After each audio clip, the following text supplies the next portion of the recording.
আজকের ভিডিওতে আমি আপনাদের সাথে শেয়ার করব আমি ব্যাটারিতে কি পানি দেই। আচ্ছা, এইখানে একটু ধরাতে একটু আর্থিং করতেছে বা একটু ইলেকট্রিসিটি বা কারেন্ট এমন মনে হইতেছে আমার কাছে।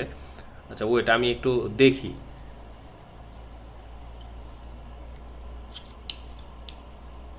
আচ্ছা, টেস্টার দিয়ে এখানে আমি কোনো কারেন্ট দেখতে পাচ্ছি না। এটা কিন্তু বর্তমানে আইপিএস থেকে চার্জ হচ্ছে।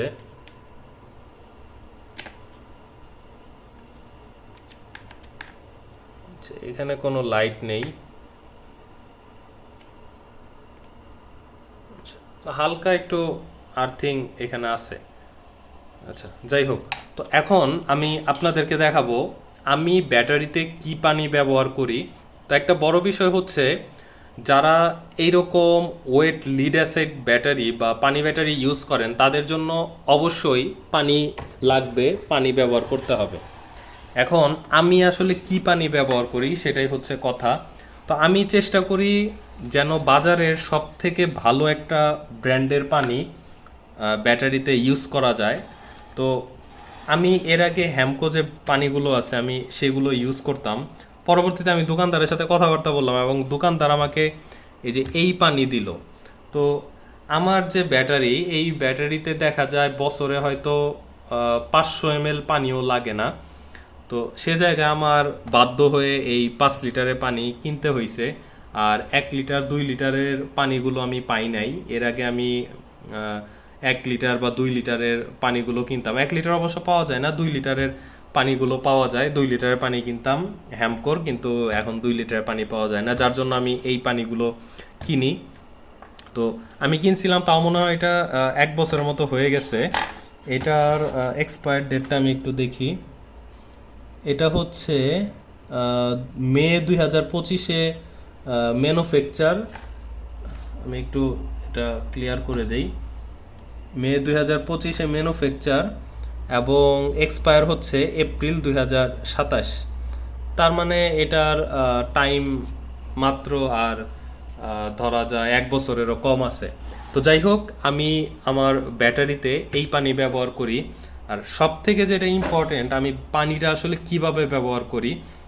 তো আপনারা অনেকেই দেখছেন, ইউটিউবে হয়তো সার্চ দিলে আপনারা পেয়েছেন ফানেল দিয়ে এরপর বোতল দিয়ে পানি ঢেলে দেওয়া, কিন্তু আমি এই কাজটা করি না। আমি যেটা করি সেটা হচ্ছে এই যে, আমি ব্যাটারিতে পানি দেওয়ার সময় নিজেকে অনেকটা ডাক্তার মনে করি। ব্যাটারিকে এরকমভাবে আমি সিরিঞ্জ দিয়ে পানি দেই। এতে করে যে লাভটা হয় সেটা হচ্ছে, আমি প্রত্যেকটা সেলে একদম স্পেসিফিকলি মেজারমেন্ট করে পানিগুলো দিতে পারি। সাপোজ আমার একটা সেলে আমি পানি দিলাম 40 ml, এখন আরেকটা সেলে আমি পানি দিব 40 ml। এখন অন্য একটা সেলে দেখা গেল পানি কিছুটা কমে গেছে, সে জায়গায় আমি 45 থেকে 50 ml পানি দিব। তো আমার প্রত্যেকটা সেলে একদম সমানভাবে পানি কিন্তু দেওয়া হচ্ছে। তো এইরকমভাবে যদি আপনি পানি দেন তাহলে আপনার ব্যাটারির যে গ্র্যাভিটি, অর্থাৎ অ্যাসিডের যে গ্র্যাভিটি, এটা ঠিক থাকবে। তো এই ছিল আজকের ভিডিও। আর আরও একটা বড় বিষয় হচ্ছে, আপনারা কিভাবে কখন পানি দিবেন। ব্যাটারিটা লোডে থাকা অবস্থায় বা চার্জিং অবস্থায় আপনারা পানি দিবেন না। আপনারা পানি দিবেন যখন আপনাদের লোডগুলো টোটালি অফ থাকবে, অর্থাৎ আইপিএস কিংবা সোলার যেটা ব্যবহার করেন আপনারা এটা অফ করে নেবেন, এরপর আপনারা এখানে পানি দিবেন। আর অবশ্যই আপনারা ব্র্যান্ডের একটা পানি ব্যবহার করবেন। আপনি যে পানিটা নিচ্ছেন সেটা অবশ্যই এনশিওর হয়ে নেবেন আপনার পানিটা একদম অরিজিনাল। ডুপ্লিকেট গাজীপুরের বা কোনো চিপা চাপার পানি যেন না হয়। সেই পানি হইলে কিন্তু আপনার ব্যাটারির হায়াত একদম কম। এই পানির দাম অবশ্য বেশি একটা না। তো আমি এটা কত দিয়ে কিনছিলাম আমার ঠিক মনে নাই, আমি দেখছি, আমি দামটা আপনাদেরকে জানাচ্ছি। আমি জানি অনেকেই আপনারা কমেন্ট করবেন যে ভাইয়া আপনি যে পানি দেখাইছেন এই পানির দামটা আসলে কত। আচ্ছা, এমআরপি এখানেই লেখা আছে। আচ্ছা, এটার এমআরপি হচ্ছে 135 টাকা। আমি সম্ভবত 120 টাকা দিয়ে এটা কিনেছিলাম। 120 টাকা, হ্যাঁ এমনই হবে, 120 টাকা দিয়ে আমি এই পানিটা কিনেছিলাম। তো আপনার এত দামি একটা ব্যাটারি, আপনি সাধারণ 120 টাকার একটা পানি কিনতে যে যদি একটু কার্পণ্য করেন তাহলে কিন্তু আপনার ব্যাটারিটা বড় একটা রিস্কে পড়ে যেতে পারে। আর ভুলেও আসলে আপনারা নর্মাল যে পানি আছে ওইগুলো পানি বা খাওয়ার যে পানি এগুলো আছে এই পানিগুলো ব্যবহার করবেন না। অনেকেই বলে থাকে বৃষ্টির পানি দিলে ভালো বা বৃষ্টির পানি ইউজ করা যায়। তো বৃষ্টির পানিতে অনেক ক্ষেত্রেই অ্যাসিড থাকে। তো ওই পানিগুলো যদি ইউজ করেন আর ওইখানে যদি অ্যাসিডের পরিমাণ বেশি থাকে বা কোন অ্যাসিড থাকে সেটাও আমরা জানি না।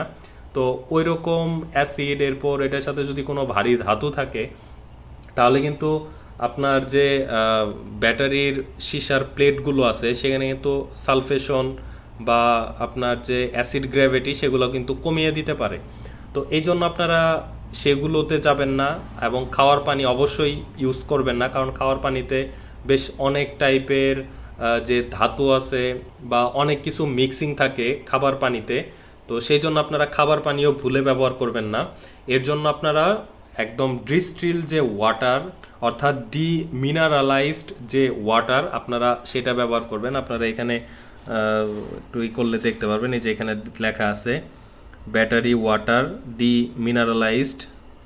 তো আপনারা এইরকম একটা পানি ব্যবহার করলে এবং আপনাদের ব্যাটারি প্লেট যদি আপনারা না শুকাতে দেন, আপনাদের চার্জিং যদি সব ঠিক থাকে এবং ব্যাটারির ডিসচার্জ রেট যদি ঠিক থাকে, তাহলে আশা করা যায় আপনাদের একটা ব্যাটারি মিনিমাম 5 থেকে 7 বছর অনায়াসেই চলে যাবে, কোনো কিচ্ছুই হবে না। আর 7-8 বছর পরে ব্যাটারির যে সেলগুলো আছে এটা অনেকটাই দুর্বল হয়ে যায়, আপনি যতই ভালো রাখতে চান না কেন আসলে এত বছর পরে সম্ভব না। তবে এই ব্যাটারিগুলো যেহেতু 2 বছর ওয়ারেন্টি থাকে, দেখা যায় এগুলো নর্মাল ভাবে বা আপনি যদি হ্যাভিলি ইউজ করেন 2-3 বছর অনায়াসে যায়। আর আপনি যদি ব্যাটারিটাকে অনেক যত্ন করে চালান তাহলে দেখা যাবে এই ব্যাটারিটা অনায়াসে আপনাকে 5 থেকে 7 বছরের মতো একটা ভালো ব্যাকআপ দিতে পারবে। তো ভিডিওটা যারা এই পর্যন্ত দেখেছেন আশা করি আপনাদের জন্য অনেক হেল্পফুল হবে। আর ব্যাটারিতে কিভাবে পানি দিতে হয়, কোন পর্যন্ত পানি দিতে হয় সেটা দেখতে হলে অবশ্যই আপনারা এই চ্যানেলে আরও একটি ভিডিও পেয়ে যাবেন, সেটা দেখে নেবেন। তো যারা এই পর্যন্ত ভিডিওটি ধৈর্য ধরে দেখেছেন তাদেরকে অনেক অনেক ধন্যবাদ।